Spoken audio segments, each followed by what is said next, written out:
Spoiler lengkap One Piece chapter 1085 telah rilis dengan judul Kematian Nefertari Cobra, di mana pada chapter kali ini Im Sama menjelaskan kenapa Poneglyph bisa tersebar ke seluruh dunia, serta Cobra yang mengungkapkan siapa sebenarnya nama asli dari Ratu Lily dan mengapa Raja Alabasta itu dibunuh. Pada cover chapter 1085 terlihat Franky sedang memimpin beberapa bayi penyu yang ada di pantai menuju ke laut. Chapter pun dimulai di mana Im Sama mengatakan pada Cobra bahwa aku punya dua hal yang ingin kuberitahukan kepadamu dan ada satu pertanyaan.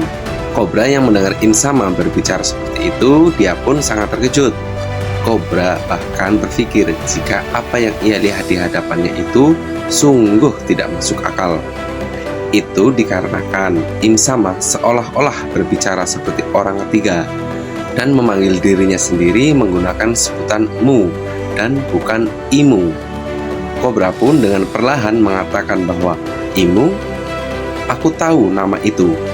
Ini mungkin kebetulan, tapi di antara 20 pendiri pertama, belum selesai Cobra mengatakan semuanya, Im Sama langsung berteriak, "Diam! Kau tidak akan mendapatkan jawaban apapun, sekalipun kau bertanya, meskipun aku memberitahumu beberapa hal. Pertama, Di adalah orang-orang yang menjadi musuh kami di masa lalu.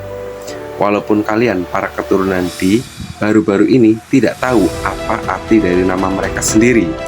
Kita pun melihat Im Sama menjelaskan bahwa para ilmuwan yang telah mencoba menemukan kebenaran tentang abad kekosongan dan para bajak laut yang mencoba menemukan Poneglyph, itu semua karena kesalahan Lily. Jika ia tidak melakukan kesalahan pada saat itu, Poneglyph tidak akan pernah tersebar ke seluruh dunia. Namun Im Sama mencurigai sesuatu jika Poneglyph yang telah disebarkan ke seluruh dunia bukanlah karena suatu kesalahan, tetapi karena suatu kesengajaan yang telah direncanakan. Di saat Im Sama menjelaskan itu semua, para Gorosei pun mengeluarkan senjatanya dan mengarahkannya kepada Raja Cobra.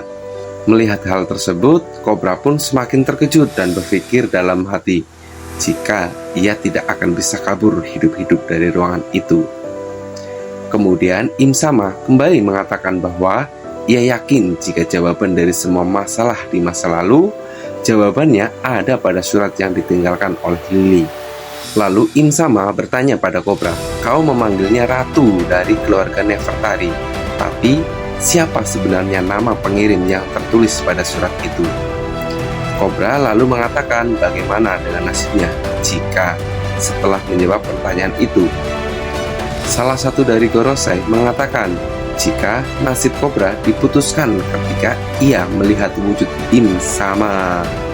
Cobra pun langsung mengatakan bahwa nama asli dari Ratu Lily adalah Nefertari Di Lily.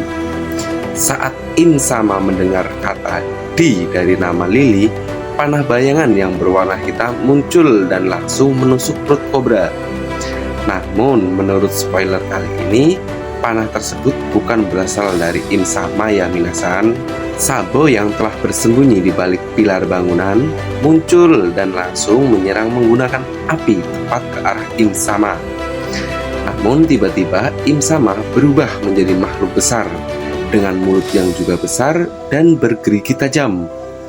Penggambarannya masih kurang jelas ya, karena ini hanya berupa siluet. Makhluk raksasa itu pun menggigit dan menelan api dari Sabo. Kemudian Im Sama turun dari tata kosong. Bersamaan dengan itu, para Gorosei pun menjadi makhluk besar dan mengelilingi Raja Cobra. Wujud dari Gorosei ini masih berupa siluet saja ya minasan ya. Dijelaskan bahwa salah satunya ada yang menyerupai burung, kemudian semacam gajah atau babi hutan, serta oni dengan tanduk yang besar. Ada pula yang memiliki awan seperti Luffy, kemudian Lucy dalam mode awak keningnya, dan yang terakhir masih berupa siluet yang besar. Dengan cepat, Sabo meraih Cobra dan mencoba untuk melarikan diri dari ruangan singgahsana tersebut. Im Sama pun mencoba menangkap mereka berdua. Kemudian Cobra mengatakan kepada Sabo bahwa tolong beritahu Vivi dan Luffy jika kami semua juga berasal dari keturunan D. Semakin banyak misteri yang mulai terungkap. Sepertinya kita sebentar lagi mendekati ending One Piece ya guys ya. Jujur aja sih nggak kuat kalau harus ngebayangin jika One Piece sebentar lagi akan tamat. Aduh. Pada chapter kali ini sungguh luar biasa keren ya guys ya. Informasinya sungguh di luar nalar. Kilas balik singkat pun diperlihatkan ketika Sabo mengatakan bahwa anehnya S dan Luffy juga memiliki inisial D di antara namanya. Lalu S mengatakan pada Sabo bahwa aku juga bisa memberikannya padamu Sabo. Aku akan memanggilmu Sadibo. Kita pun melihat Sabo dan Cobra sama-sama tertusuk. Entah itu dari serangan Insama ataukah para Gorosei. Lalu Cobra mulai membaca surat dari Lily yang telah ia hafal kepada Sabo.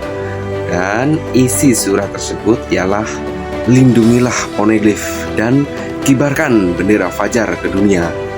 Sayangnya kita tidak mengetahui lanjutan surat tersebut karena salah satu Gorosei berteriak dengan sangat keras dalam wujud makhluk anehnya yang menutupi suara dari Cobra. Namun sepertinya bagian terakhir dari surat Lily sempat terdengar bersamaan dengan Cobra yang berdiri dan menangkis serangan Insama agar Sabo bisa kabur. Sabo pun berteriak, "Cobra!" Dan Cobra pun terjatuh ke lantai lalu menghembuskan nafas terakhirnya. Pada saat kejadian tersebut, rupanya Wapol juga sedang berada di tempat itu. Ia pun melihat semua kejadian tersebut dari lubang yang ada di dinding. Tetapi Insama mengetahui jika Wapol mengintip mereka. Dengan cepat, Wapol yang panik pun pergi. Ia langsung memakan dinding tersebut agar bisa melarikan diri. Dalam hati, Wapol berkata, "Seharusnya aku tidak melihat ini." Lalu terdengar pengumuman di ruang rapat referee bahwa Raja Cobra dan Raja Wapol tidak akan bergabung dalam referee kali ini. Panel kembali berpindah di mana Vivi yang telah ditangkap oleh CP0. Terlihat ada Lucy, Jabura, dan Khalifa, serta beberapa agen CP0 lainnya. Hal ini sepertinya erat kaitannya dengan Vivi yang terlihat bersama Wapol yang menumpang di kapal Wind News milik Morgan pada chapter 1074. Mereka yang harus melarikan diri dan bersembunyi dari kematian yang ditetapkan oleh pemerintah dunia. Panel lalu berpindah di mana setelah mengalahkan San Carlos, Leo dan Sai mengumumkan bahwa mereka adalah bajak laut yang berada di bawah bendera bajak laut Mugiwara.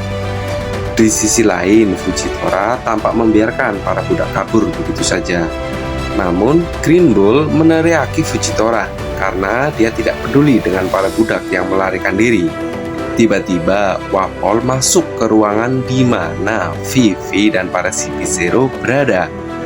Dan CP0 pun juga terkejut dengan kemunculan Wapol. Vivi justru memanfaatkan situasi tersebut, kemudian menangkap Wapol agar bisa melarikan diri. Dan chapter pun berakhir di mana Vivi dan Wapol melarikan diri bersama. Vivi mengatakan kepada Wapol, "Mau kemana kau?" Wapol pun menjawabnya, "Aku akan berlari sampai ke ujung dunia, di mana tidak ada yang bisa menemukanku." Vivi pun berkata, "Bahwa aku bersamamu." Sialnya, karena istri dari Wapol yang bernama Cinderella melihat mereka berdua. Cinderella pun mengatakan, "Mereka telah kabur bersama." Apa sebenar Wapol ya? Bakal terjadi perang dunia nih nantinya antara Wapol sama istrinya ya guys ya. Oke, sampai di sini dulu ya pembahasan One Piece chapter 1085. Sampai ketemu di chapter selanjutnya. Bye bye.